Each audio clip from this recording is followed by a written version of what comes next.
a rich man's world. I have turned the soul of this beautiful land, but that beauty.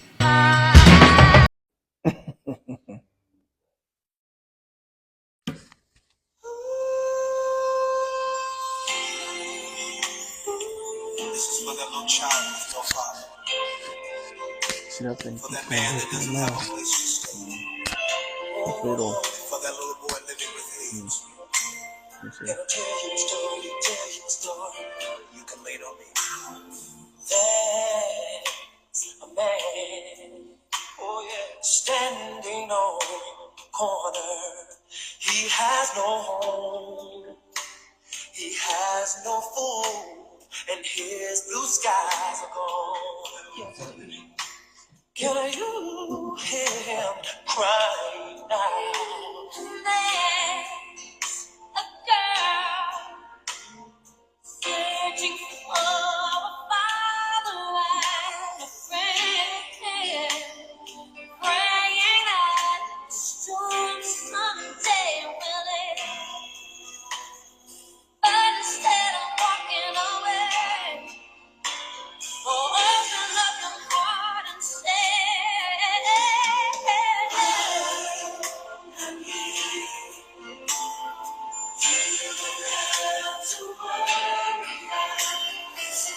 I can see your tears. I'll be there in the holy way. Yes, I will. Friends are there to catch you when you fall. Here's my shoulder. Here's the shoulder.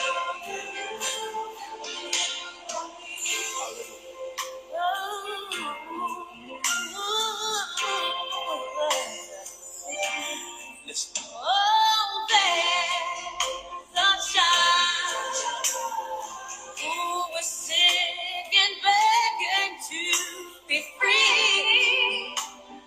But there is no cure for his disease.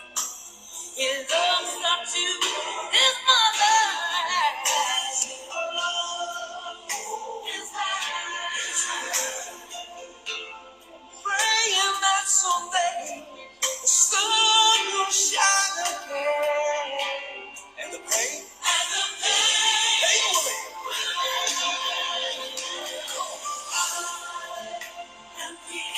I am here. You don't have to worry. You don't have to worry. I see your tears. Your tears. I'll be there. I'll be there. Don't hurry when you fall. I'm your friend and I'm catching where we're waiting for. Yeah, yeah. Here's my shoulder. You can lean on me. Tell me how can I love Jesus when I've never seen his face? Yeah, see your darling and a turn and walk away. So hold my hand. Let me take you to a friend of mine is waiting just to ease your troubled mind. He loves you more than you'll ever know. Instead of walking away, open up your heart and say,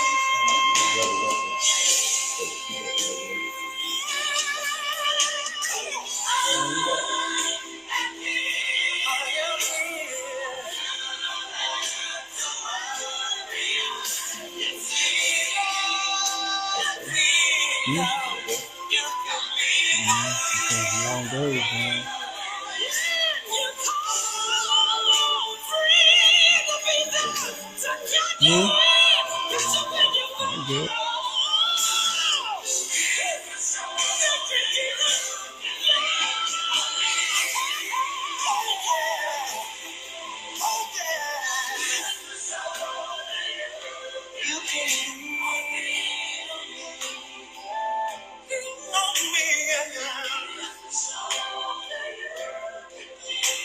I'm good. but you're also my brother. Oh my gosh. My wife gives me a hard time.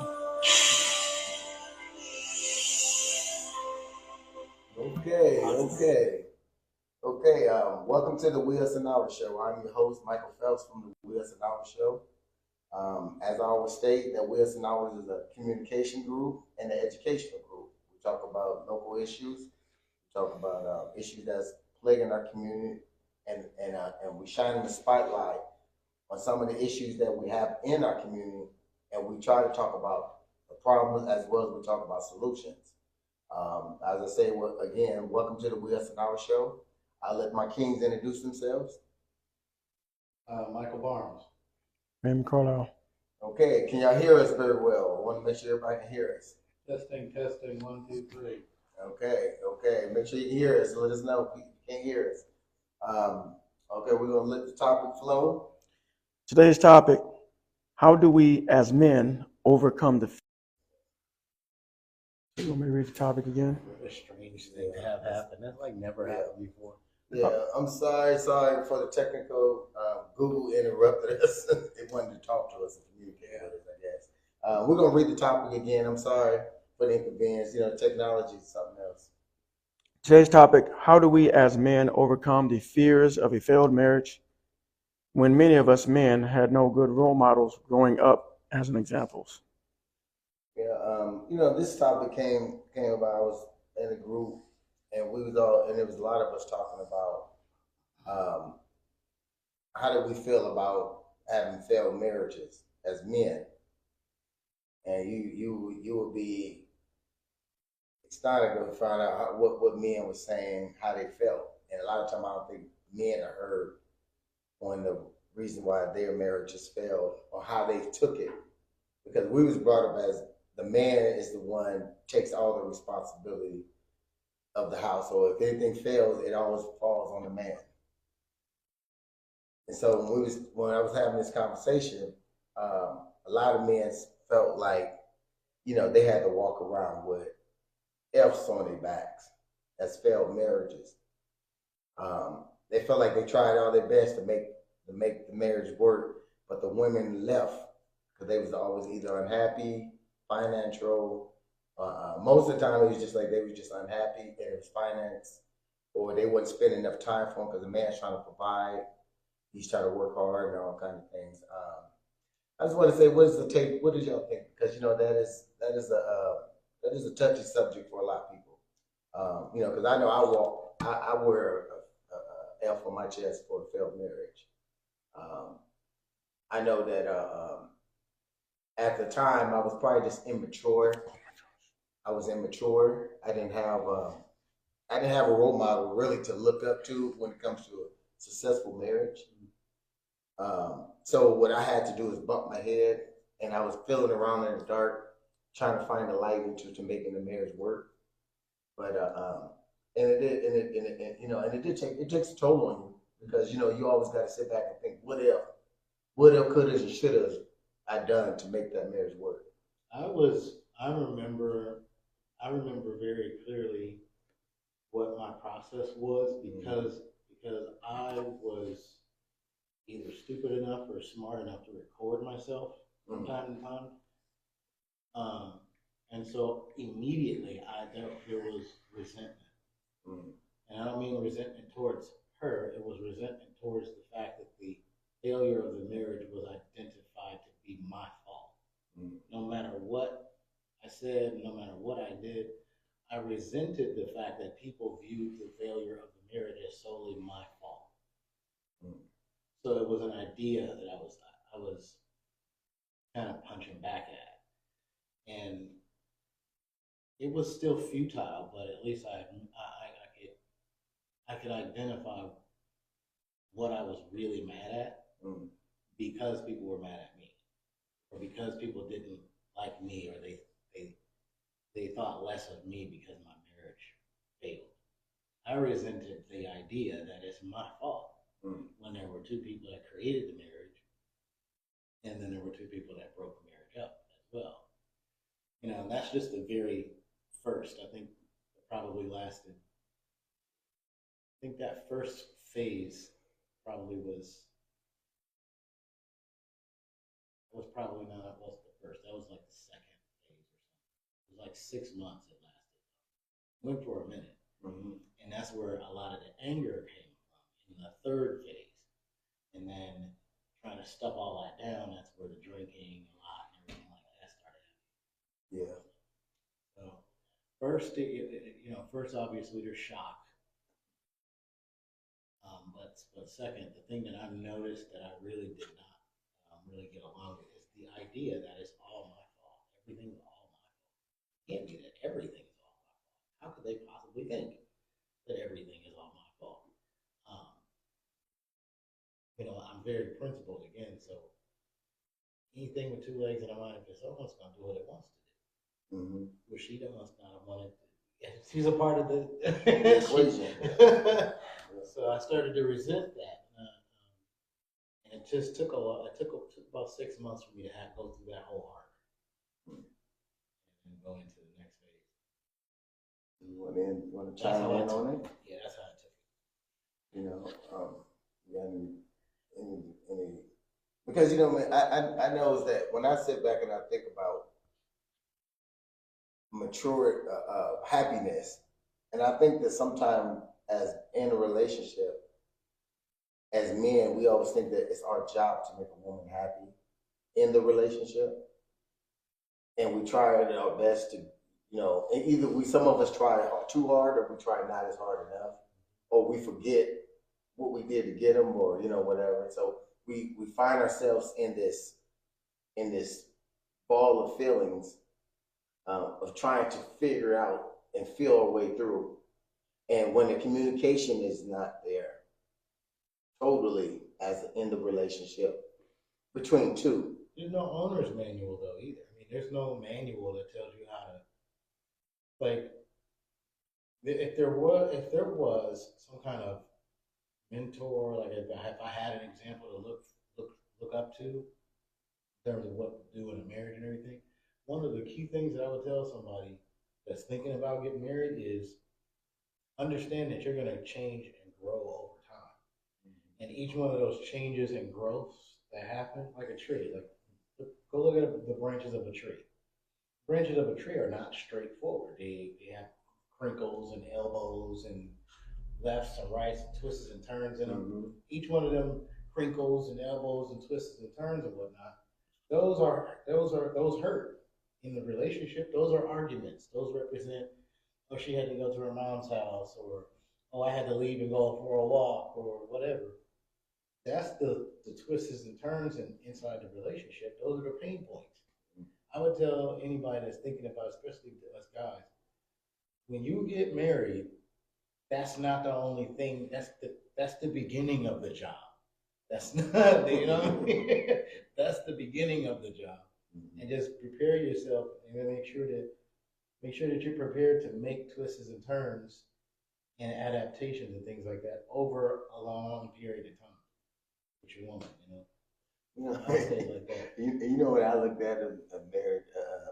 I was looking at my marriage as maybe I didn't go in with the right construction gear. I said, because in a construction gear, you got this big old bright orange jacket. You got a hard hat. And you got you said it right the first time. Hard hat. The hard hat. A hard head sits up underneath. And then I got steel toe boots on. Because the steel toe boots protect me from the nails and stuff I'm going to have to go through in a relationship. The hard helmet is going to, when I hit those bumps, I got to have head protection gear, because I got to know that orange thing is a signal of telling me the dangers of this thing. When I go outside of my realm, if I start thinking about having other women or whatever, that's an indicator to, you need to think about it. You need to be careful, so someone can see the danger. So, that's like not wearing your ring. That orange thing is a sign of not wearing your ring. It's a sign of letting people know that, okay, I don't know everything too. Well, I can see you showing up to the altar in a construction outfit with boots and the jacket on. What is he wearing? I was, hey, I'm here. Yeah. Let's read question number 1. How do we gain knowledge, and where do we look for wisdom?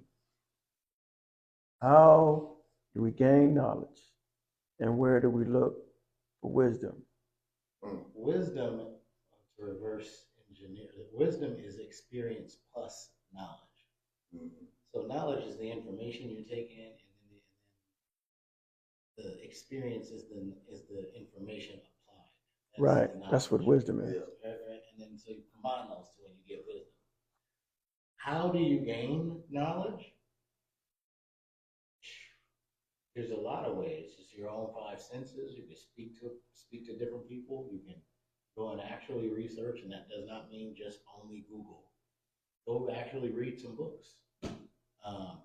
And in this day and age, now that we do have the internet, honestly, if you're somebody that's struggling with your relationship, understand that there's millions upon millions of people that are either going through, going through, or they're on the other side of your issues. Type into Google whatever your problem is that you're having with your woman. I guarantee you, there's a group of dudes. I'll tell you this. I'll tell you this. Communication is key. You talk about knowledge, talk about wisdom. In any relationship, no two relationships are the same. Right. They're not. Yes. Because no two people are the same. Sure isn't. So somebody can come and tell you their way of dealing with things, but it may not be best for your situation. The two people that are best equipped to deal with that are the two people who are in the relationship. It's almost like, approaching a third person that's trying to penetrate your relationship. You're mad at them when you really should be mad at the person who allowed them in. Yeah. Oftentimes the dudes, guys do this a lot. They always want to get mad at the guy that was let in. That's weird. They want to fight the guy that was let in. Or the girlfriends. Or her girlfriends. Or the girl or the woman wants to fight the girl that was let in. And or we want to fight the girlfriend that's going in her ear telling them something we should be fighting our women. But the reality is we're not fighting them. But the reality is that again, you take that fight, so to speak, metaphorically speaking, not physically. I don't want to. I don't want to be encouraging any domestic violence. But you take that fight metaphorically to the doorstep of the individual that you're in a relationship with, because there's a reason that person let them in, and that's what you want to know. You can go round and round and round about the fact that they were let in, and that's addressing the weed from above ground. Mm-hmm. But why they let them in, that's now addressing the weed below ground. Now you're addressing the root of the issue. And the hardest part of any relationship that I've experienced, and I've been in a few, okay, I've been through divorce, so I know exactly what can cause, or the ups and downs of relationships. For me, it was never the ups and downs. Ups and downs are normal. You're gonna have those. Okay, it was those deal breakers. You gotta know what those deal breakers are. And in any relationship, one of the main deal breakers is trust. Oh yeah. Once that foundation of trust has been broken, it becomes so imperative that you guys talk, that you communicate, and that you're honest in that communication. And you have to be honest to the point that it hurts. That's when you need to go in with your hard hat. That's when you need to go in with your steel-toe boots. That's when you need to go in with that orange jacket, right? Because you have to go in knowing that you're entering a dangerous zone, but you have to be there. Yeah. Because the work's not gonna get done by itself. It's only gonna get done when you actually go in prepared to work. Okay, with your hard hat on, steel-toe boot, showing up with all the necessary tools of being prepared to work. And so that when you talk about knowledge and you talk about wisdom, that is the biggest key right there. Knowledge, how to communicate. Wisdom, how to apply what it is that you learned about the individual that you're dealing with. Because see, it's when you can gain knowledge about somebody. They can tell you, hey, I don't like this, I don't like that, I don't like when you did this, I don't like when you did that, or I don't like it when you do this, when you do that. You leave your shoes over here, you leave your pants over there, you leave dishes here, whatever the case may be. You park your car, in a way that I can't get out when I need to leave work in the morning, or whatever the case. There's a number of things. Everybody's got pet peeves. So we go all day and all night about, and that's why I say everybody's different. That's why I say no two people are going to have the same complaint when it comes to a marriage. But the better you know each other is key. The better you know each other, and the better you are at being other-centered instead of self-centered. Does that make sense? Go ahead. No, go ahead. The better you are being other-centered instead of self-centered, that is the key to a going in a proper direction of a relationship that works. Because at some point, and you mentioned it earlier, about, or one of you said something about what it took to get them and what it took to keep them. When you think about that, at one point you did everything you could as a male, as a man in a relationship, you did everything you could to get her. So whatever it is you thought would please her, man, you were there like Johnny on the spot, right? And there was a time when you guys talked on the phone all night, all day and all night, couldn't go to sleep on the phone together, right? Now y'all like two ships passing in the night, won't even say one word to each other, and it feels like you're in Antarctica somewhere. Okay. You see what I'm saying? Yeah. And the thing is about when we say wisdom, we have to remember we have to apply. There's a missing element. I think that was understanding, because knowledge and understanding has to have an order. Have to be intimate to birth wisdom. Once them two come together, then you can birth wisdom. Okay. So once you understand, you have an understanding of the situation, understanding of the person, understanding, then you have knowledge of how to apply what you understand. Then you got wisdom, because they both work in. All three of them come hand in hand. They all come together simultaneously. They don't come together at the same time. They come like when you get knowledge of that you like this person, then you have to go look for the understanding of them. Do I understand what I really like about that person? Am I willing to accept that everything that I see now? Because I already know today is just what I see. I'm just seeing the representative. Now I got to go into this. I got to know the person. So once I get to know the person, now I got full understanding and full knowledge of them. Now I got to start applying the wisdom I have. I got to start to say, now I got to look at myself. What do I like within this person? Is that person able to meet the deal breakers, meet the things that I'm looking for? And am I willing to see some of the flaws, because sometimes we overlook red flags in relationships because we're really we realizing that everybody's not perfect. So we go in that mindset with this thing saying everybody's not perfect. Mm-hmm. So then as we get into the relationship, we start to either we become petty, we start to nitpick on what people are doing when we know that they was doing it beforehand. Mm-hmm. Some people say, I can't stand it. He slurp his milk when he drink his cereal. He was doing that in the beginning. Well, I mean, you think about it this way. I think back to, I remember when I was in grade school, junior high school, there was this girl I really liked, and I thought she was attractive. Okay, and it's amazing when somebody pushes you to the edge, how you see them different. Yeah. At one point, I thought she was attractive, and then she did something to me that was so nasty that I couldn't see her the same. Then when I looked at her, I saw ugliness. What I'm saying is, what I mean by that is just like at one point, the slurping of the milk wasn't a big deal. Why? Because we would get along. Yeah. You see what I mean? At one point, you having stinky feet wasn't a problem. We were getting along, right? However, as soon as you did something that caused me to interpret you in a different light, now everything is a problem. Yeah, okay? Now it's like, I don't like the way you slurp your milk. I don't like the way you move your feet. I don't like your stinky feet. I don't like this. I don't like that. There's a whole list that, like you said, they were there the whole time. Yeah. Okay.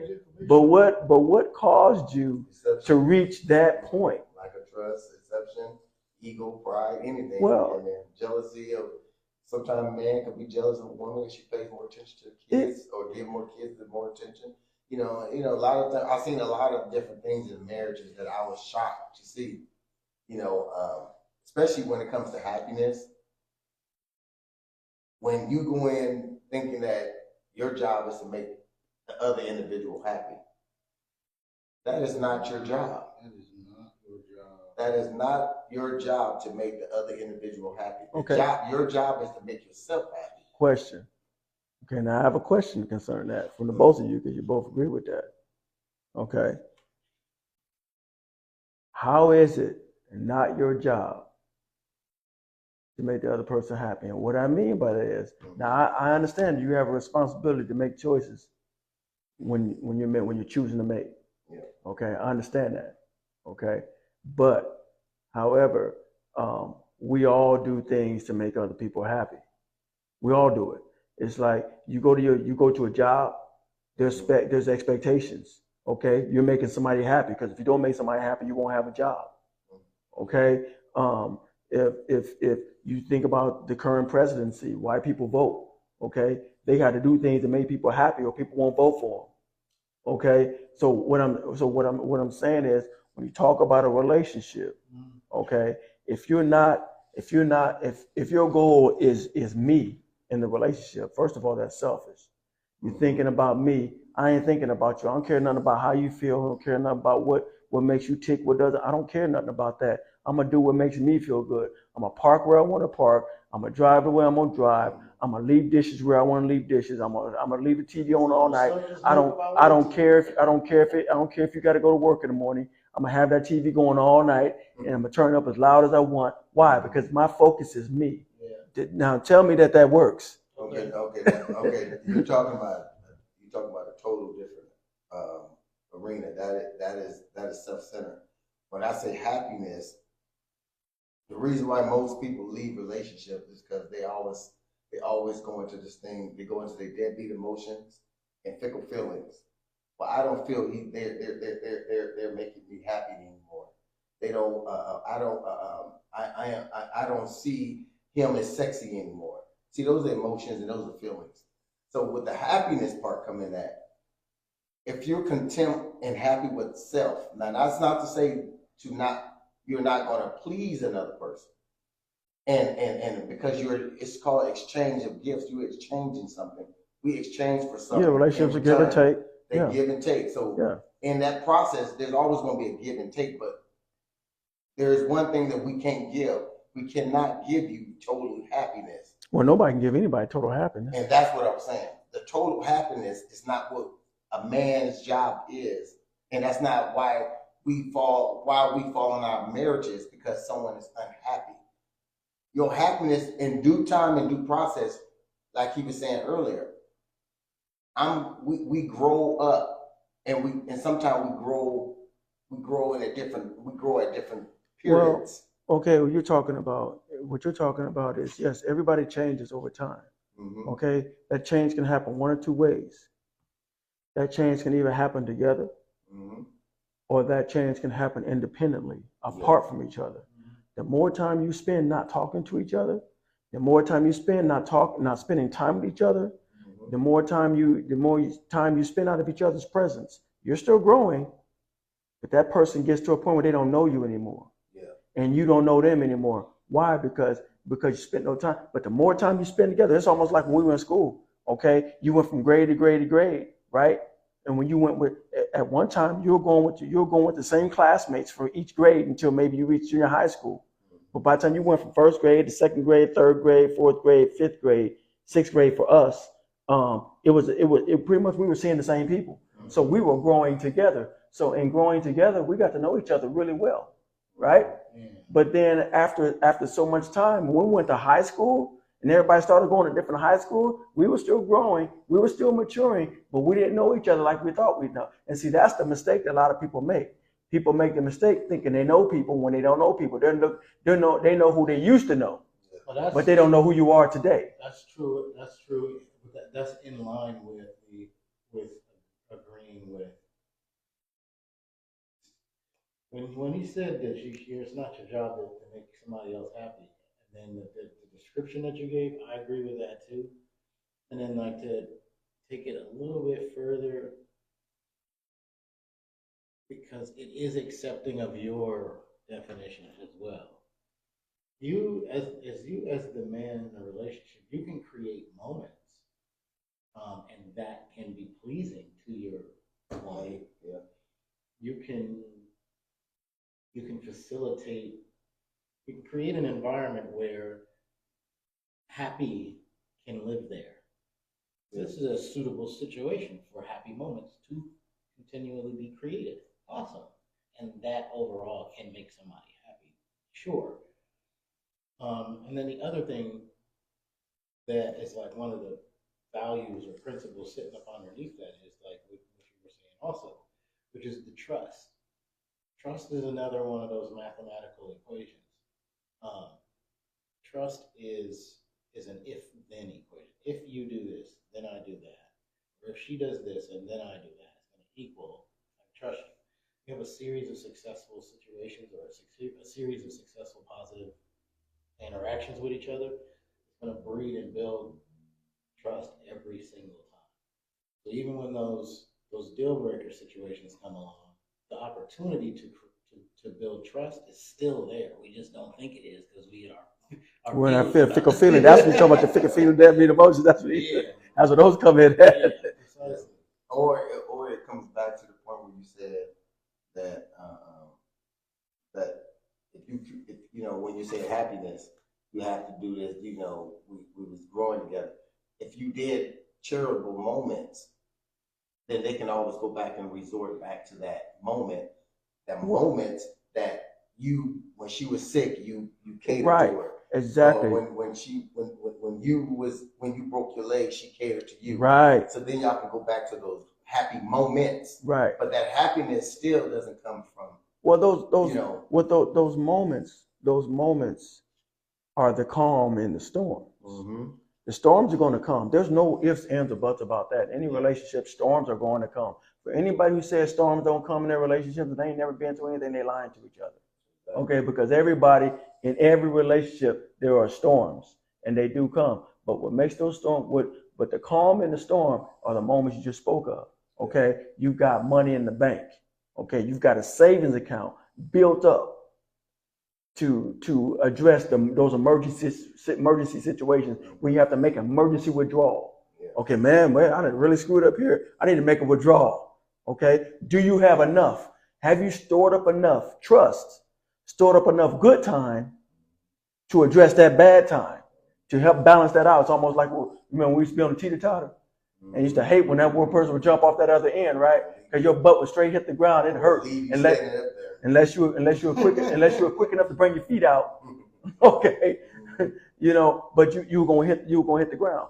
So and what you're saying, and I want to explain to the audience, is that what he's saying is that when in those moments, if you built your house on brick, sticks, or sand, it's going to determine how the relationship is going to flow. If you build your house on sand, when the storm comes, it's going to get washed away.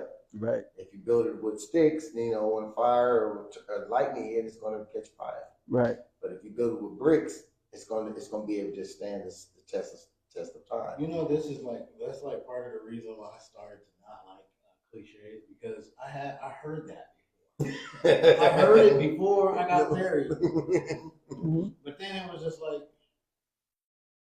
okay, if you build it on bricks, sticks, and the wind blows feathers on the house, what did he say? But you gotta remember, even with the bricks, you gotta think about the brick itself. The brick itself is nothing without the mortar. You're covering the feathers in my face, so I'm getting divorced. The brick itself is nothing. It could collapse without the mortar. The mortar, the combined efforts of the mortar that combine with the brick keeps the bricks in a pattern or in a structure, in an infrastructure that what makes it solid. That mortar is the trust, the love, the bond that you build, the inability to the ability to communicate. Right. All those things are the mortar. Right. That helps bind all the other things that come. So when that hurricane, that or that tornado, or that hit, it's going to be able to stand with the town. Withstand the storm. See, a lot of people today, they build their houses with sand. And soon one little incident, one little rainstorm comes, they start seeing the roof start to disintegrate. I'm out of here. Well, and the thing is that sometimes, and that could be for a number of reasons. Okay, we've all said that, and we're still talking about wisdom and knowledge here. A lot of times people come into relationships with baggage. Yeah. And that baggage interferes with the growing of a new relationship. Oh man. Yes. Okay. Yes. You come in with that predetermined or ready-made way of thinking, and you said, as soon as I see this, I'm out of here. Okay. Yeah. And guess what? If you want to see it, you're gonna see it. Yeah. Okay, because you've determined to see it. Yeah. So okay. Is there the difference between because when we had said in the beginning, it says who do you go to? Where do you go for? Now you got to be careful who you talk to. So I would say in the beginning of you, before the beginning of you taking the oath, I think it should go through some counseling. Well, yeah, and it depends on what kind of counseling. It depends on the counseling. Well, it depends. I mean, marriage counseling. Well, but see, even with that, I mean, it's not 100%. Right. Well, see, this is the thing. I got a different position. I take a different position. The choices still have to be right. I take a different position when it comes to marriage. Okay. Mm-hmm. I take more of a spiritual. I do take a solid spiritual position.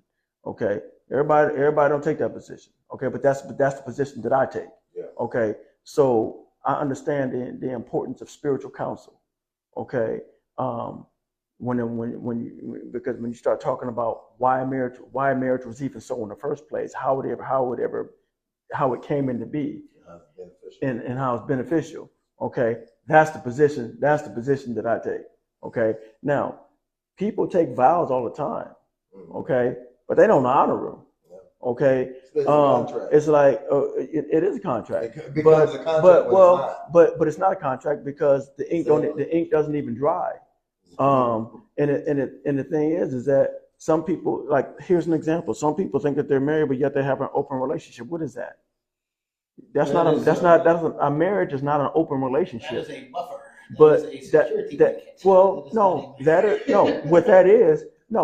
That's a non-committal relationship. Is what it is. That is a relationship where you do what you want to do, I do what I want to do, but yet we still say we're married.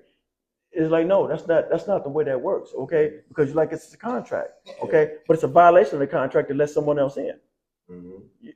You see what I'm saying? Yeah. But again, so what I'm saying all that to say is that before you get married, you have to first make sure, and this is the purpose behind counseling. Okay, first make sure there's an agreement, that you guys agree on how you see marriage, agree on how you're going to raise children, agree on if everybody got likes. Conflict. How you're going to go about things. I mean, all those things must be discussed. Mm-hmm. That is the time before you say I do. That's the time to have the most difficult conversations there are to have, because there's going to be a break off. That's the time to do it. Yeah. Okay, that is the time to say no, this ain't gonna work for me. Walk away. By all means, walk away. Okay, don't wait until you enter the marriage. Well, I can tell you, I've been there. Okay, don't wait till you get a marriage and you're like, "Ooh, wait a minute. I didn't see this. I didn't see this. I don't agree with this. I don't agree with that. And this. Wait a minute. That list was there. Okay, but you didn't bother to take the time to visit the list. Yeah. You didn't take the time. You didn't bother to take the time to have a conversation about the list. Or that person may not have kept their word. That person was probably down for it. For whatever reason, whatever they were motivated by. Sometimes it's not love. Sometimes it's material. Okay. Sometimes people are motivated. Sometimes people are motivated. Motivated to get out the house. Sometimes people are motivated by money. People are motivated by cars, whatever the case may be. stability. They're motivated by a number of different things, and those are the kind of discussions you want to get to find out what it is that they're motivated by. You want to know their why for getting in a relationship, because their why may not match your why. Remember women back in the days, they used to say, "Well, I want to have a baby by a guy with good hair." Yeah. And then you had another woman say, "I want to marry a dark skinned guy because I want a dark skinned kid." Right. So they all that's superficial. But they were motivated by the wrong things. Yes. You see what I mean? If someone loved them, they worried about the wrong things. Right. So what they end up with? A whole bunch of different babies, a whole bunch of babies by a bunch of different baby daddies. Baby daddies with good hair, with bad kids, and no daddy. Right. Now angry and bitter because they're stuck with all these kids. Yeah. Right? Yeah. So anyway, I learned to vet more efficiently, more effectively after situations like that. Yeah. Marriage really taught me how because now I don't even consider marriage until the vetting process goes time and goes through the list. right. What's number 2? Number 2, we got to establish a moral compass by developing realistic expectations. Realistic expectations. You know, those expectations are relative. Yeah. They really are. Yeah. They're relative. You can't. Those are opinion based. Okay. There's no set way. Like you said earlier, there's no book on this. Right. There's no one system. There's no two system. It's either a no system, which is based on opinion, or it's a conflicting system, which is based on perception. Okay, but it's not a one system. There's not a rule book that says you got to do this, and this, and this. Now, if you agree on those things, by all means, great. Okay, you talk about, hey, this is what I like, and that person happens to like the same thing. Woo, boom, you got agreement, right? Yeah. And then you go on to the next thing. Okay, we got disagreement here. Okay, can I accept that about you? Yeah, I don't really like it, but I can accept it. Okay, boom, you got agreement. Move on next. Yeah. You know, it's like it's really, that's where that give and take comes in at. A lot of people are resistant to that building process like that too. A lot of folks do not want. They just want it ready made. Well, it's not. I believe, and this is just my opinion, of course. I wouldn't necessarily say that they don't want it. I would say, and you said it earlier, they don't take the time. Because you just said it a little bit ago. Yeah. You know, he said, I've learned that I take the time to do for that vetting process. Yeah, and see, but you learned that, right? After. Because at one time you didn't know that. Now you're like, I'm going through the vetting process. Right. So you learn the value of vetting. But you know, to add what you said, what you about to say, and a lot of times with us men is that we take our last name seriously. Mm-hmm. We just don't give that to any and everybody. Mm-hmm. We don't throw that around like a frisbee. Mm-hmm. We make sure when we give our last name to somebody, we actually really wanted that last name to mean something in a relationship. Mm-hmm. And I think that if you don't take heed to your last name or because a lot of times why we seeing gangs and stuff in the community is because a lot of them have broken families. So since they don't recognize. Because remember when we was growing up, last names meant a lot in the community. Mm-hmm. Oh, you don't mess with those. You don't mess with that name. Don't people over there. That you know their last names. Mm-hmm. You remember those names. Mm-hmm. You know what I mean? Those names was important, and because they set precedent amongst their tribe or their culture or their family. Mm-hmm. Today, we don't have that same nurture. If we have that same perspective when we give our last name to the women, and the women take that last name seriously, we will have better relationships. Because that's important to us, because men just don't get married just to get married. We take our time. We get scared. We get more, we scared to just get married. Well, some men. some men. But I would say this is going to speak to something you said earlier. And that is when you said that you have to make yourself happy. In that regard, it's not pretty much in that light, but what I'm saying is that for somebody to value your name, you need to value it first. Yeah. You know what I mean? It's like, just if you give a woman your name and your name don't mean nothing, if your word don't mean nothing, if who you are don't mean nothing, then how you expect her to respect something that you don't even respect yourself? Yes. You see what I mean? Yeah. That's why I said That's a bar. That's why I said that we broke away from honoring and respecting our last name, and we took on other names. We took on names like Crip, Blood, and you see they fight to the death for that name. You know, and they would stand ignorantly for those names. That's how we stood on our names when we was talking about families back in the day. You didn't mess with the Swifts. You didn't mess with the Valentine. You didn't, because those names meant something. You know, you knew if you messed with one, you got to mess with them all. And they stood pride on their name. You know, they took pride in their names. You know what I mean? So don't come mess with our family because our family means something to us. So that's what I'm saying. So we have to we have to go back into that same mindset. Well, that mindset as a not in the violence way. Right, I know. That mindset as a collective versus that mindset as an individual are two different things. Yes. Okay, collectively, you may view this as, hey, this is us.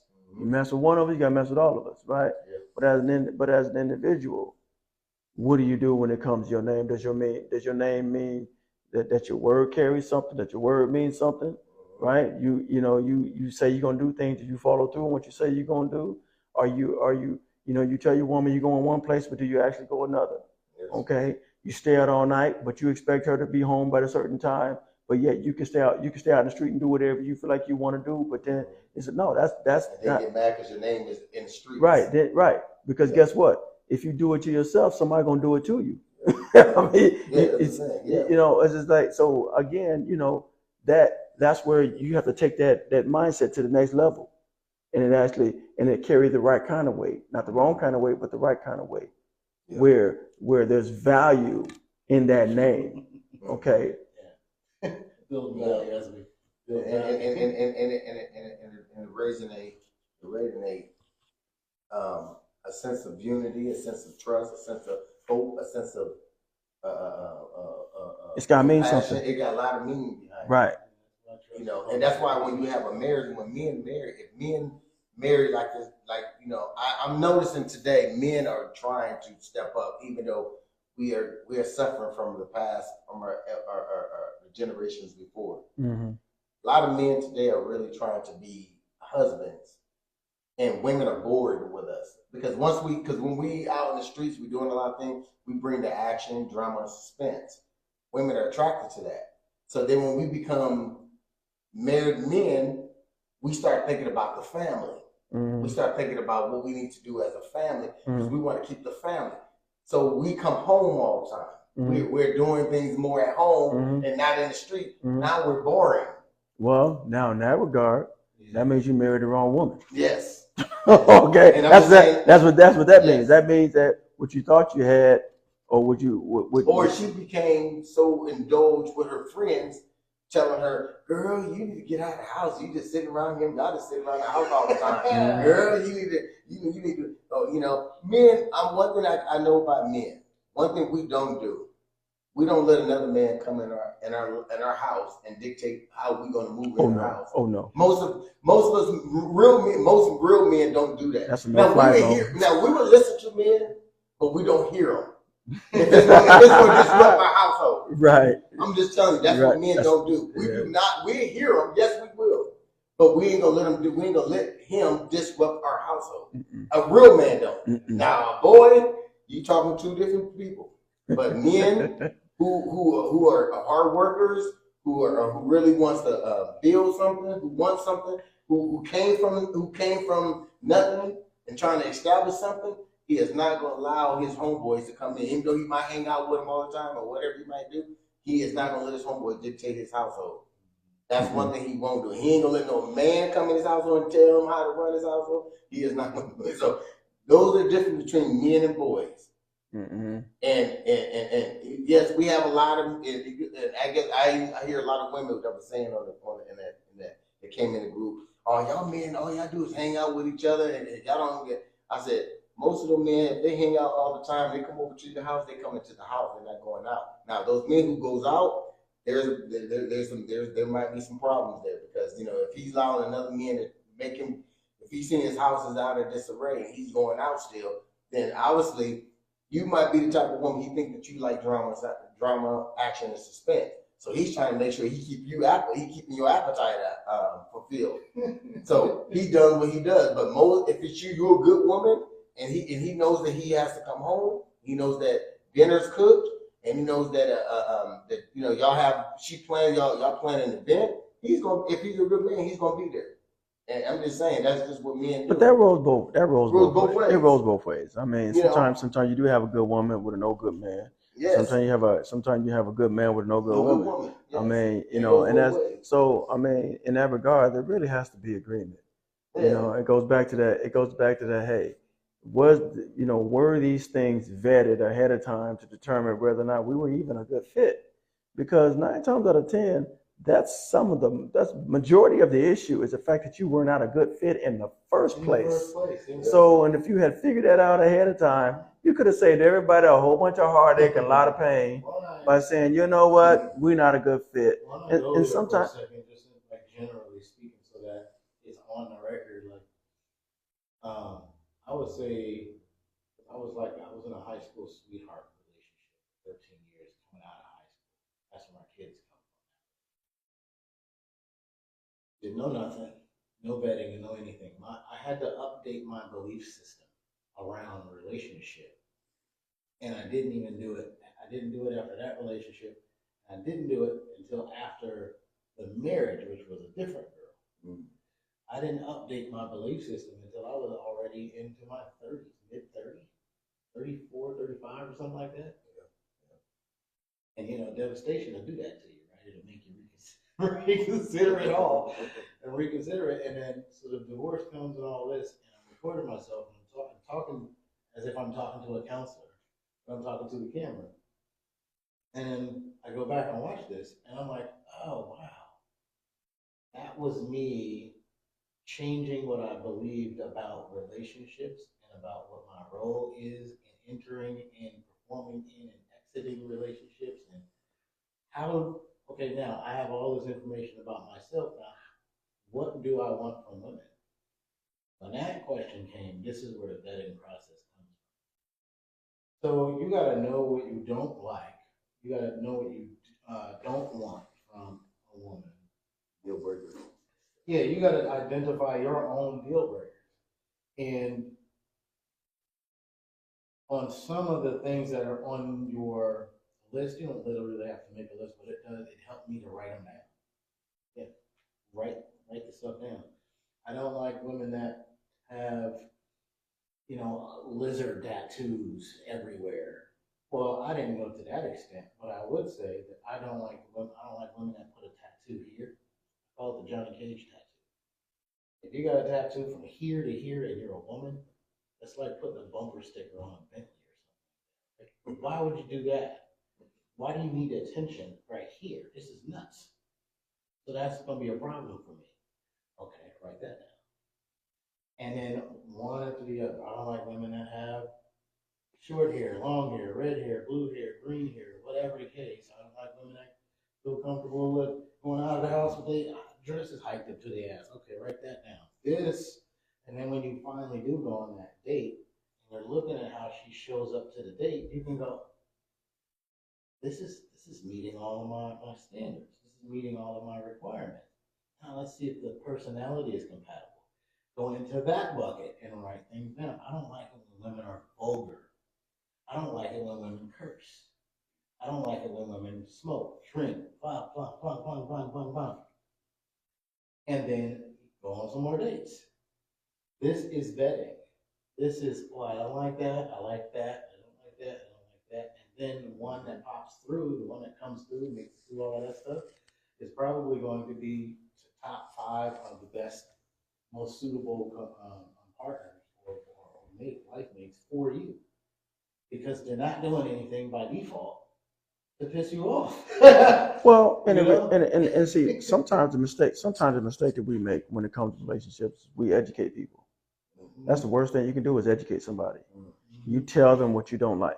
Yeah. I don't like this, and that. Now, because when you do that, they know how to get around all the landmines. Yeah, you should never educate them, like you said. Just watch them. At least not in the beginning, because not in the beginning. Don't educate like that in the beginning. You want what the person's natural inclinations are. You ain't here to change them. Yeah, we don't want to change them. We want them to be in their best interest, their best essence. Now, if a man likes a woman and she has these things that you could. Sometimes a woman don't know how to. She don't have to say anything for a man to know that he needs to do some changing about himself. If she draws the essence out of you to make you aware of what she wants in a man. And so a man, his job, and he will find for somewhere the pheromones of change comes up. The pheromones of change. The lions when the woman the lion is in heat and he makes that little growl in the face look, because he knows that she's in heat. Because he starts to change his behavior change. He starts to be more passive. He's aggressive, but he knows that she's gonna fight. And that's what I'm talking about right there. That's what I was talking about earlier. Is that's all the things that people do. And you're meeting their representative. You're not meeting the actual person. You're meeting their representative. So so in the beginning, you love all these things about them. They can do no wrong. Why? Because your nose is wide open. That's why they say men think with the wrong head. Because their nose is wide open. Because all they looking at is what they like physically, but they're missing all the things that matter. Okay. It's not good enough to have like a red flags list. You actually have to. It's a process of vetting. Like some people don't need a lot of time to make the determination, right? Their vetting system is very short, so just don't be a pain in the ass. Cook, clean, we have a bunch of sex, and we're good. Okay, cool. That's somebody's vetting list. For me, it's 2 years or more. 2 years or more, because I'm gonna do this with you. Because I'm kind of creative and I don't color in straight box lines and stuff. I scribble all over. So I need to see that you can tolerate that. The only way that can happen is if I create scenarios for us to go and have a good time, but that will subject you to a little bit of whatever that is. So I can see. And so she can have fun regardless. And so she can see. So she can see. If she's like, I don't want to do that. I don't like that. The nose turns up like that. I had that happen. She's like, I don't like that. No, we ain't doing this. I don't know what you doing. Right. I said, Well, but see, that's good though. That's good. It's good when a person recognizes that. Yeah. That's being honest with themselves. Yeah. Okay, because when you start lying to yourself, you got problems. You tell yourself you like something that you know you don't like. Let's go with number 4. All right. How do men become what we haven't seen nor was taught to make a home instead of a house? Trial and error. And me and Mike was talking about this earlier. We was talking about how we was upset with our dads. I think I skipped one. Accidentally. No, number 3. We got to do number 3 before we do number 4. Number 3 is, should we know our reason for marrying? Yes. Everybody should know the reason why they marry. Well, what is it? Okay, what is the reason? The reason of marriage is because you want to, actually you want to build a family. As a man, you want stability. And stability comes with comfort of knowing that you have a house. You have a house and you're trying to build a house and not a home. I mean, a home instead of a house. Because we already living in a house, apartment, or whatever. We want to build a home. So we trying to establish from the house mentality to a home mentality. So and in that home, we want love, we want peace, we want tranquility, we want stability, we want comfort, we want children. We want order. Yeah, all the things. We want all the things that what a man actually wants to feel like when he builds his home. This is what he's going to be in his house. I believe that's what he wants. That's just what I would want. I don't know what everybody else wants. Everybody else is different. Well, I mean, I'm not. No, all those things are valuable. Why? But get married? I say when I think of when you talk about a why, you're talking about something a motivation. Mm-hmm. Okay. So because your why is going to determine your how. Yes. Okay, so when you're motivated, when someone motivates you, it's almost like I can't remember the name of that movie, so it don't even matter. But Jack Nicholson, years ago. But in the movie, there's a famous line. He says, "You make me want to be a better man." This woman that he met motivated. He had all these tics about him. He had OCD. He's a compulsive. He had a compulsive disorder, and he stayed in the house all the time. Didn't want to deal with people, and didn't want people touching his stuff and touching his silverware. I know what you're talking about. You know this movie I'm talking about. So, but then when he met the right woman, he allowed to touch his silverware. Yeah, right. The right woman, he allowed to touch him. Yeah. The right woman, he allowed to bring him out, to make him feel comfortable enough to come out of to come out of his shell of being uncomfortable. And so when you talk about why do we marry when we find the right one that fits us. Well, if that makes sense. It makes very sense. Just like Eddie Murphy and Boomerang. Remember, he had a pet peeve. He always the feet. He always took all the feet. But then he thought he was in love with Robin Givens, remember? Right. But he ended up realizing that he really loved Holly Berry. Yeah. So because she had a different natural state. She had a natural state about her. She was superficial. She was more calmer, and she wasn't out there like over. There's a whole bunch of different things that made him realize he needed to put his player ways away and focus on this woman. Well, she motivated him because he didn't want to lose her. Yes. And that's what motivated him, because he knew exactly. It's what makes you as a man hit your rock bottom, and not every woman can do that for a man. It takes a particular kind of woman to do that for a man. Made him hit rock bottom first for him to see her. You know what that's called? Remember that?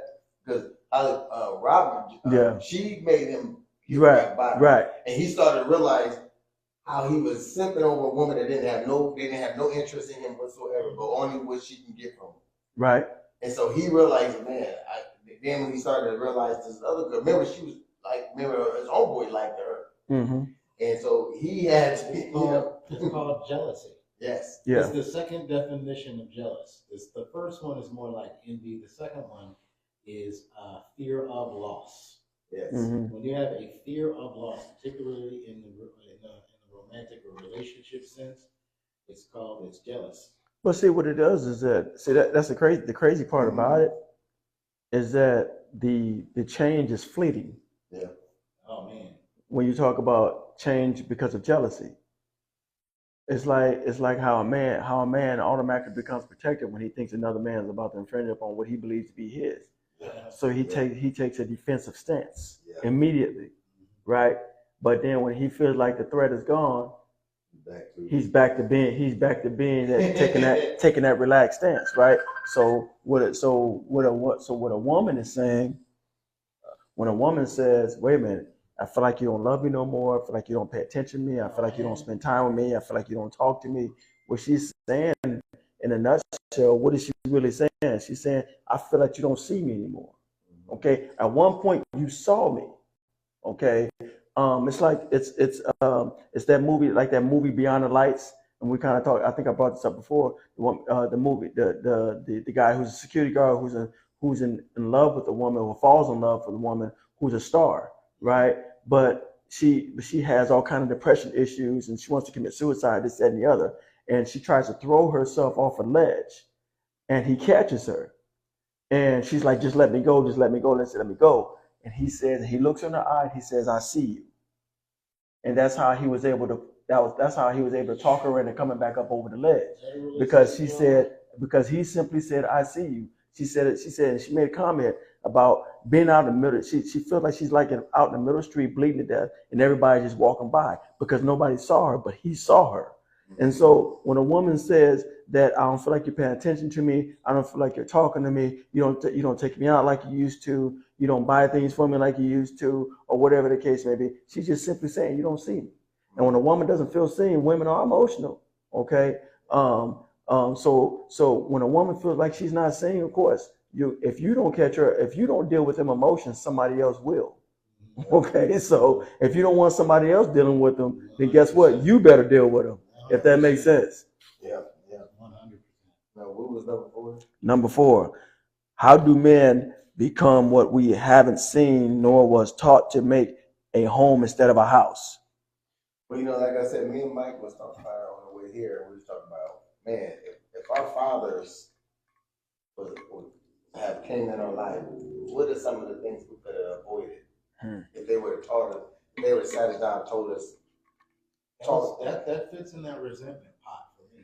Wow. I had resentment towards my dad. Remember, I had resentment towards you guys' age group too, because as the oldest person, the oldest boy in my family, there was nobody. There was a giant gap in the 90s. It was like a giant gap. So all the men was gone. Like for a good period of time, I just didn't see anybody older than me. And I didn't see any babies either. It was weird. I only could see the field that was in front of me, and it was all of the boys or whatever was in competition. So I developed this resentment after I got into my, I would say, late 20s, 25, 30-ish, because some of y'all started popping back up. These dudes that's 5 and 10 years older than me. Mm-hmm. And I'm like, where the fuck were y'all the whole time? And then the story was I was in jail. I'm like, oh, shit. So then that resentment also then translated over to my dad, too. He wasn't in jail or nothing like that, but he was gone. He was gone in another marriage. And so damn, but can't nobody give me no heads up or nothing. I just gotta bump my head all by myself out here. Okay, I guess bump my head is what we're gonna do. And then here we go. But that fits in the resentment box for me, Bob. In terms of not seeing an example, I saw nothing. I saw no dudes that were 10 years, 15 years older than me. They were all 20 and 30 and 40 and 50 years older. And and that fell in my category too, because I was the oldest grandchild on my mom's side of the family, and I didn't have nobody to look up to. My uncles and them wasn't there. So I had to. So I just had my cousins. We was all close, so we didn't have nobody. Well, he had his uncles and them. Periodically when they came in town, they at least came and got him and took him around and stuff. But I didn't have that. Well, my Uncle James did come get me. He did take me to Rockford, Illinois. So I can't say I did have an uncle that did try to get me, but he never had me. When he brought me down there, he left me with women. he had different, and I had to hear it from the women. Where's your uncle at? Did he tell you where he's going? And he would be gone for weeks and weeks and weeks. I'm saying these people out and they don't even know where Uncle James is at. So, but these are the things that I was introduced to because I didn't have an uncle show me what a marriage looked like, or a dad didn't tell me about what, how to be a man. I had my grandpa, and you got to look at the age difference. Exactly. And so you got to look at the age difference. Even though my grandpa tried to instill certain things in us, because all of us was around my grandpa a lot, But my grandpa had a way big age gap, and us being young, what he was spilling onto us or trying to install in us, it was unheard of because from our eye, we wanted to be like the prodigal child. We wanted to explore life. We wanted to understand what life was. We wanted to feel life. We wanted to break dance. We wanted to hear the music. We wanted to do things that he was against. We wanted to play Monopoly with dice. He didn't like dice. There was a lot of things that he did, so it made us look at my grandpa like he's old-fashioned. Mm-hmm. So instead of us looking at he's trying to install us, but when we got older, now that I'm older, after I failed marriages, I failed things in life, went through things, tried to relate, now I can reflect on what he tried to introduce me to. He tried to introduce me to farming and having chickens and ducks and stuff. He tried to give us all of that. We didn't want. It was unheard of. Yeah. We didn't want that in the 20s. Am I right? I'm just being honest. You know, I'm talking about, so it wasn't like we didn't have the teachings there. Yeah. And, you know, we have to be honest with ourselves and say, yes, Grandpa tried to give us a lot of things, but guess what? It wasn't the right time yet. It wasn't the right time. But we didn't have anybody. Question, think about the question. We didn't have anybody teaching us how to be married, per se. Yeah. We didn't have anybody. Yeah, that's a whole thing. Yeah, that's a whole thing. We didn't have anybody teach us that. I mean, what we saw growing up was like the uncles, even, you know, the uncles we had around our age, whatever that case may be. I mean, I think about my uncles on my mom's side, uncles on my dad's, especially the uncles on my dad's side. I mean, man, they all had girlfriends, and they all had players. I mean, they were players, and you know, and at that time, at their age, you know, they were jumping on their women. You know, that's you know, like we go along and see that. You know, so it was just like. So that was our education, so to speak. So the question is, where do you look when you were getting that kind of education? How do you make a home? How do you make a home instead of a house? Okay, because you know, you go over here, like I said, you know, even my own father was kind of the same way. You know, I mean, he come pick me up. Yeah, I love my dad. Don't get me wrong, but I'd be over his girlfriend's house, his girlfriend's house. Don't tell this one about that one and that one about that one, and you know, it's just like, okay, that was the learning, okay. Wow. So it's like it wasn't, and then I was at a very young age, you know, from that point on, my father wasn't incarcerated, but prior to that, what I remember, it was those things I just mentioned, okay. So again, where do you go to learn what you need to learn about making a home out of a house, okay? So then it was a matter of, okay, you had to go outside the family and try to, you know, and see other men, or even sometimes it wasn't even just that. Sometimes it was even watching TV, or you'd be at the park and you see couples walking together. You're like, man, I want to have that. How can I have that? You know. But you remember when we was growing up, you know, in some aspects, you see, we had to look at other families. Yeah. And a lot of times we were ashamed of our own family. Not gonna say I was or we was, but there was family members who was ashamed of the family, who would emulate and brag about other people's family to fit in because they wanted what that family had versus what we had. I had a girlfriend like that one time. She was ashamed of her family. She thought she heard about me first. You know what I mean? So there's a prestige. Oh, I heard about you. And then, yeah, okay, let's go out. And she thought I was like gone forever. Right? She was ashamed to introduce me to her family members because she thought so highly. I said, no, I'm just a human. Like, take me down off of the pedestal thing. Like, I'm just down here. Let's go meet him. Naturally, the relationship didn't last, but I've encountered that before. That they're ashamed of their family members. What's number 5? Number 5. Even after divorce, we have to gain back that confidence that we can succeed.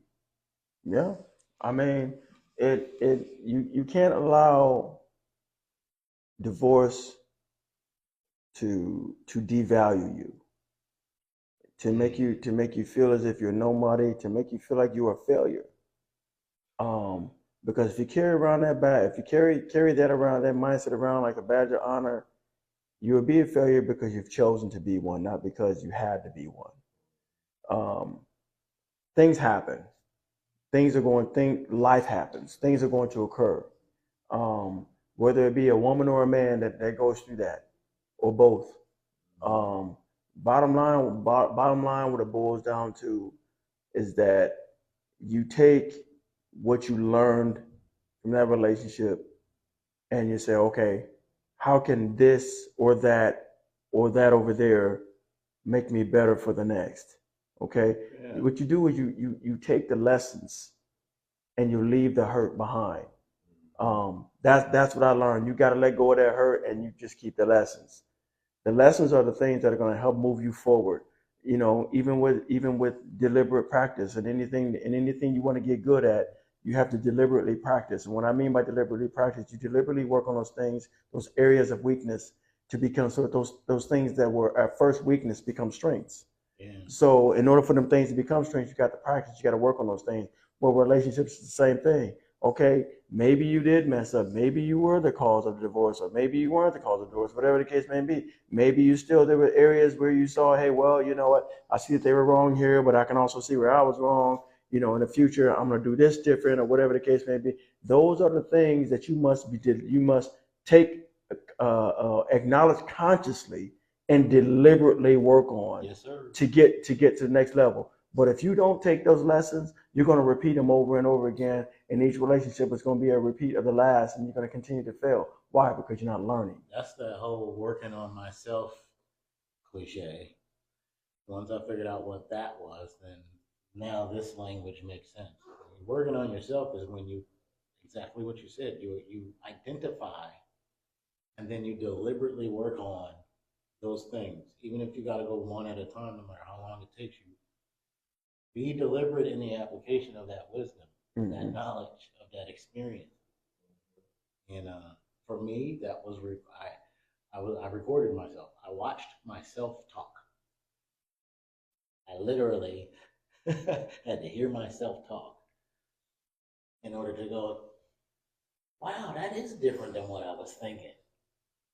Or is what I was saying as it related to that relationship situation is different even than what I thought I was thinking.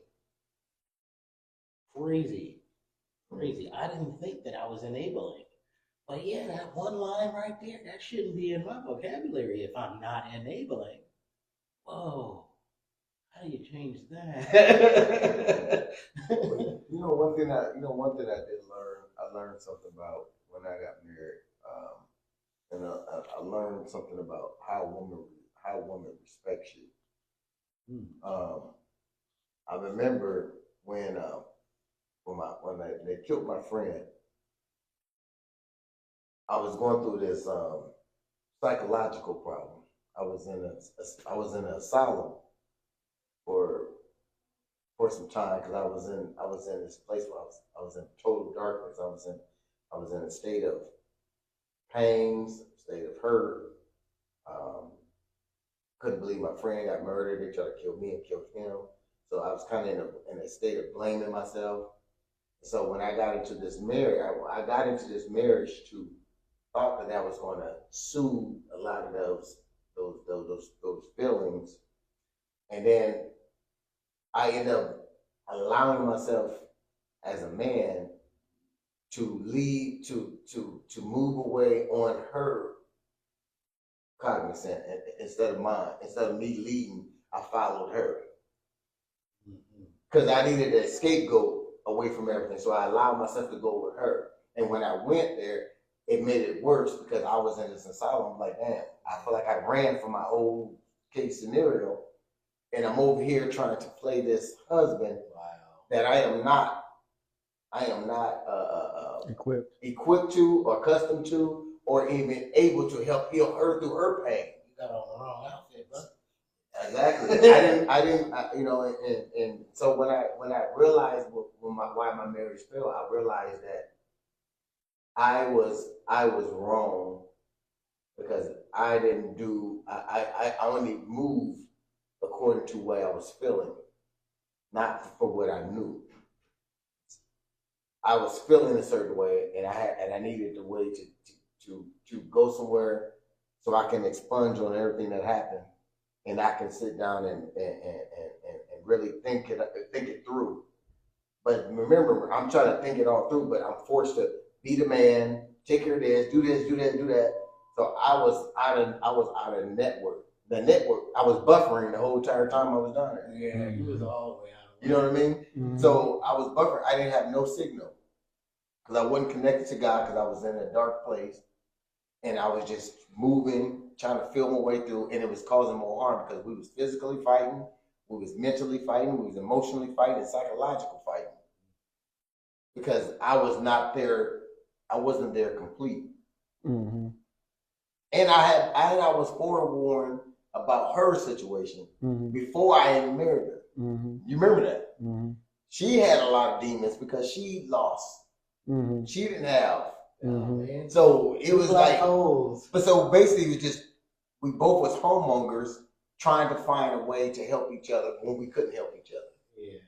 So I'm just saying, please, people, make sure you don't marry in those type of situations, man, because you know what I mean. As I think about it, my kids are suffering from that choice that we made as parents.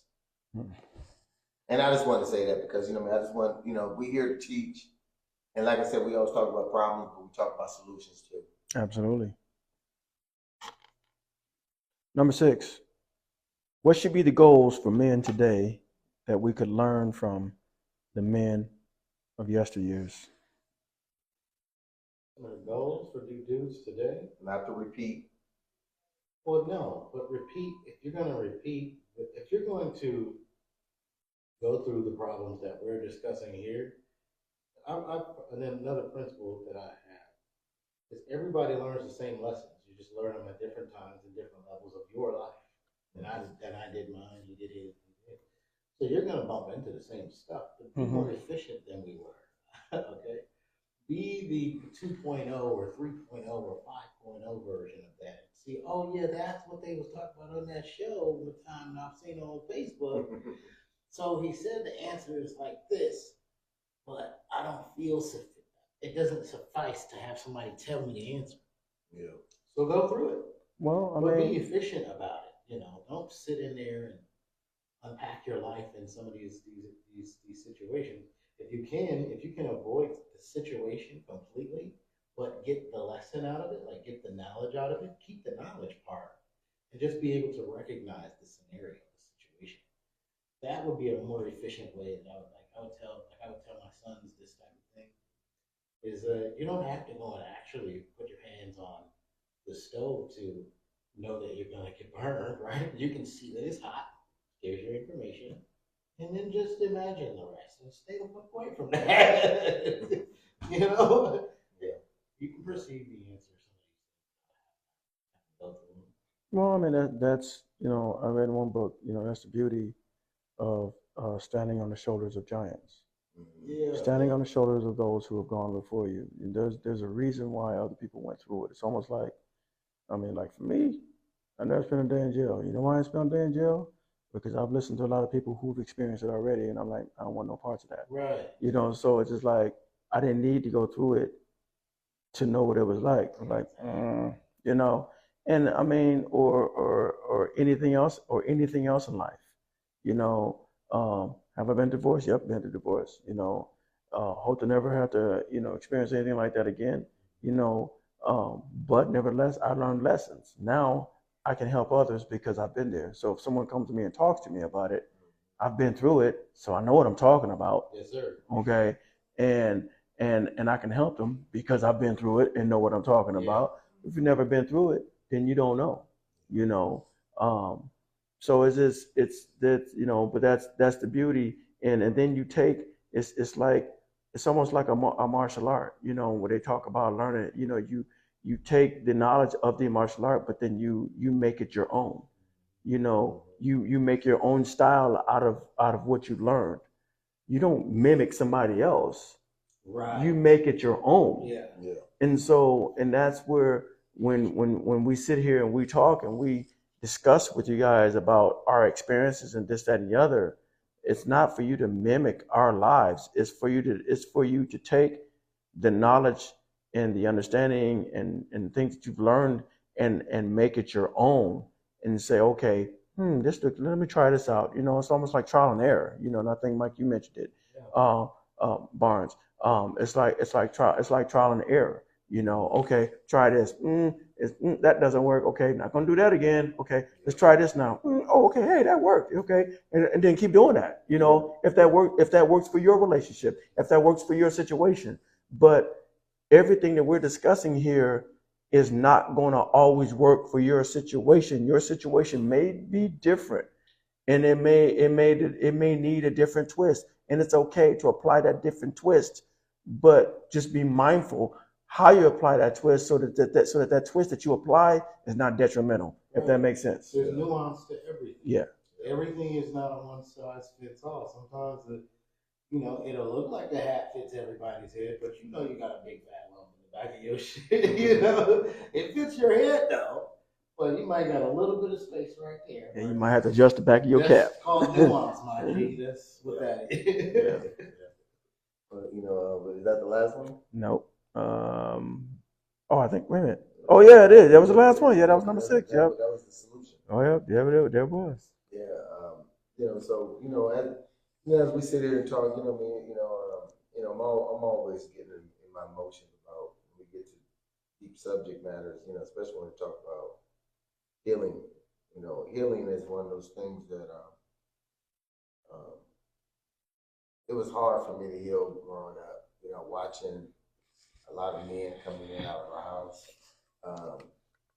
watching a lot of men mistreat us, watching the power my mom gave these men. Well, I ain't gonna say men, I say boys. They was never men.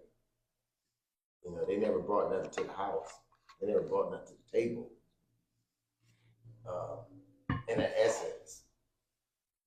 But like I said, one person's perspective is their own reality. Well, my mom's perspective and her reality, she might feel like they did contribute from her perspective, but from our perspective, we probably felt like they never did.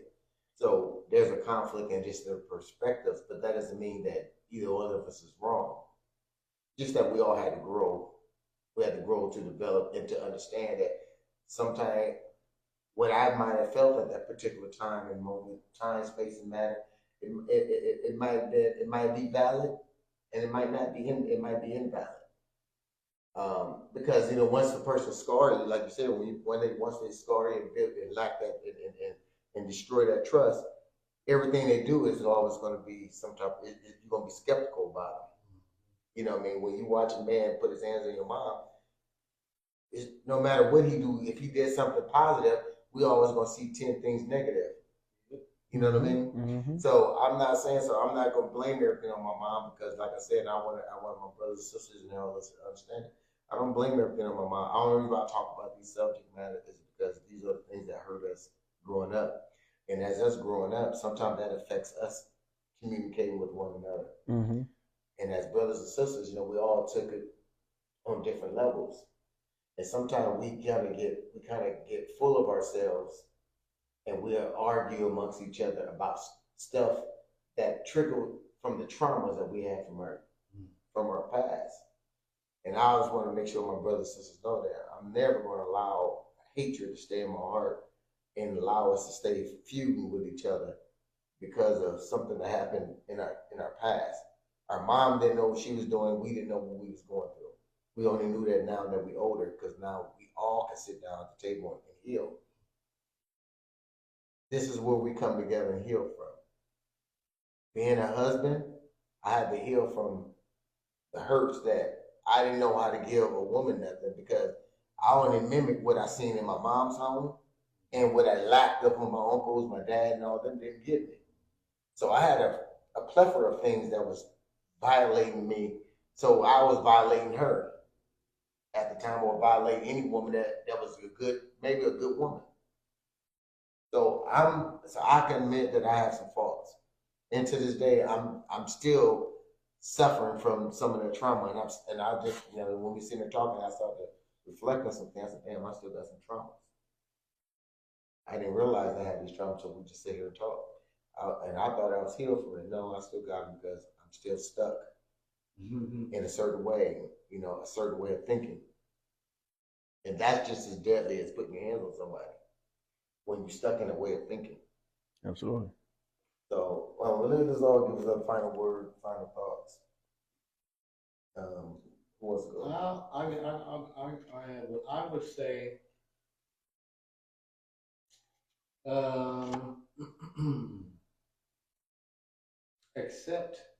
accept change before, during, and after your marriage or relationship or whatever. If you're in the after, realize that there are a lot of other men who are in the aftermath, and there's levels to that too. So, I'm kind of sort of speaking to the suicide rate a little bit. Don't do that. Don't ever do that. Understand that there's groups of us all over, sprinkled all over the place, and all you gotta do is get around us, and we'll help and coach you through things. Whether no matter what the variant of the issue was that broke the relationship up, there's a crowd of people or a group of guys that are fully suitable, fully equipped to help you through whatever you're going through. The spiritual components, the intellectual or mental components, the emotional components, and the physical components. You got to work out. You got to get stronger emotionally. You have to get stronger intellectually. You should be doing that anyway, and then you also should be always seeking more greater guidance for your spiritual apparatuses. Until you accept the change, live like in these situations like as if you are a conduit, like a pipe that water flows through freely. Sometimes it's not going to be pleasant water that flows through your pipe, but that pipe does not hold on to the nasty water, right? You know what I'm saying? Mm-hmm. Some things are beneficial for you, some things are not beneficial. It's not always black and white. Oh, this is good and this is bad, or this is positive and this is negative. It could be beneficial for the next person, but you're stuck holding on to the negative thing that's negatively affecting you. Let go. Be a conduit. Let it flow. There.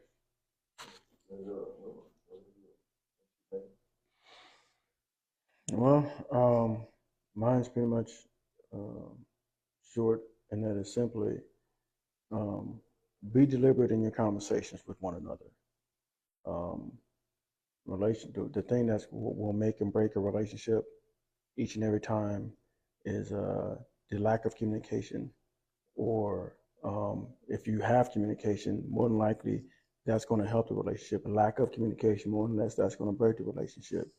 But don't be afraid to have those fierce conversations with one another about those things and be prepared to be uncomfortable. Be prepared to go into that relationship with your hard hat on. Your safe, your steel toe boots, your construction uniform on. It's okay, because you're going to have to be able to endure the things that you're going to hear, the things that are going to knock you upside your head and make you feel some kind of way. The thing, yeah, you're going to get hit, but it's okay to get hit. Why? Because when you get hit, it's all on how you look at it, how you choose to interpret it. You can interpret somebody telling you something that you really don't want to hear as a bad thing, or you can interpret something that you really don't want to hear as a good thing. Because if you look at it as something that's going to help you instead of something that's going to hurt you, don't always look at it as a bad way, because we can all change. So where change is possible, there is no judgment, because in judgment that means it's permanent. But where there's no judgment, that means there's a possibility of change. And while you have breath in your body, you always have an opportunity to change. So embrace that idea there, and maybe it'll make it a little easier for you to hear when someone's talking to you about things that they're bothered by, and always look for the understanding in that conversation. It's important that you listen real well and really hear what they're saying. Look past and see past the emotion, and look for the message that they're trying to relay. That is what's going to help the relationship. That's my contribution. That's awesome. That was great. Both of y'all gave some good points. I just want to say that, as we embrace success, we have to embrace our failures too, because failures lead you to success. And I always say that, a lot of us, in our community, we have lost sight of whose we are to know who we are. Me and Mike was talking about it earlier, and I was telling him about the difference between two light poles in our community. Oh yeah. The light poles in our community are all wired together, and then and in that community, and they all shine light within this community. So we'll just say in the neighborhood, you walk outside, you watch each light, they loop. There's a wire that's looped to the next light, then to the next light, then to the next light, then to a transformer. That transformer is the power pack. If the wire drops from that transformer, then it loses power everywhere. And as we moving in this community, and we moving as family, we moving as anything, what we have done, we lost the wire that's not connected to the power pack, which is our Heavenly Father. So what we have done, we in the dark, and we have embraced the darkness, which the darkness carries hatred, envy, jealousy, strife, murder, lust, rape. It carries a lot of things in there. Until we reconnect that light back, that wire back to that main source again, so we can shed light on things, I think that we have a chance as a family, as a neighborhood, to make another community, to make a community. We have to get back. We got to fix that wire that's lost, that fell off, that fell down. And I know what that like. I know what that wire is like. Cause when my friend got killed, I lost the wire to the Heavenly Father, and I was in total darkness for 2 years. I'll tell you, I was in a asylum. I was in a dark place. I was no good to my wife. I was no good to my kids. I was no good to myself. And remember, I told you, you can't make no one happy if you're not happy with yourself. And that doesn't mean that I'm gonna work on myself outside of working in my relationship, because in myself, you gotta remember, on I, me, and mine, I have to still incorporate we, us, and ours. So in myself, I'm working on myself. I'm dealing with I'm dealing with myself, I'm dealing with mine. I'm still have to work on we, us, and ours, because my wife, my kids, and my family incorporates in that too. So you can never just work on yourself by yourself. You just got to know that you have to do some work within self, but you still got to understand that you got to deal with outer self, because outer self is a reflection to everybody else that needs your light. So we have to be careful when we use words and use languages about self work. No, it's our work with self work. I'm working on self, but I'm working on our work, because the community needs us. It needs our participation. It needs we as a people. But I have to incorporate with the we. So I'm just saying that, I'm just saying that as love, love, life, loyalty, we, us, and ours, and peace, y'all. Peace.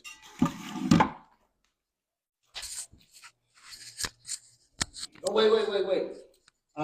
Go check out my new website, spelled just like it sounds, powerofthecrowd.org, not .com. There's going to be new videos popping up. There's also a Facebook group by the same name, and we're still adding people, and a lot of good energy right now. So check that out. Tell them what's it consist of. The project is group economics through savings. So I created a system that essentially allows for an enormous amount of people to save small dollar amounts and pay out larger dollar amounts over time. So you could, if you participated aggressively enough, you could make yourself a couple $100,000 for sure. Yes. And there's a time as the pot builds up. Yeah. So it's basically like a lottery, and you buy a ticket, you keep, and then that Your turn in line is dictated based on when you come into these crowds. Yes. So it's literally a big giant savings account. Okay. That's literally what it is. There's no scams, no schemes. I know all of them by hand. It's not a Ponzi. It's not a pyramid. It's not an MLM. It's not a scam at all. There aren't any humans involved in it. So there's no magical dude at the top skimming anything off the top. I'm the owner. I made sure, right? There's none of that. I got rid of all of the BS that was in the previous ones. I figured it out. So where the money sits at? Where do the money sits? Like where the money is being invested? Is it sitting into a what account? Is it? You say ain't no humans involved in that. From How your does that account work? from your debit card or credit card or whatever to Stripe, which is the number one payment processor in the world, and it goes into Power of the Crowd business bank account, and then it goes from Power of the Crowd's business bank account directly to your debit card or directly to your bank account. There is no opportunity for humans to interfere. That's how I set it up, because the scam stuff happens. Yeah. Well, that's why I wanted to make sure people understand that's what you're doing. That's how it's working. Yeah, this is my third company, third out of 5, and I was finally able to build a platform because technology, AI, and everything caught up finally. So I was able to build it. All right. Power of the crowd. All right. Peace. A rich man's world.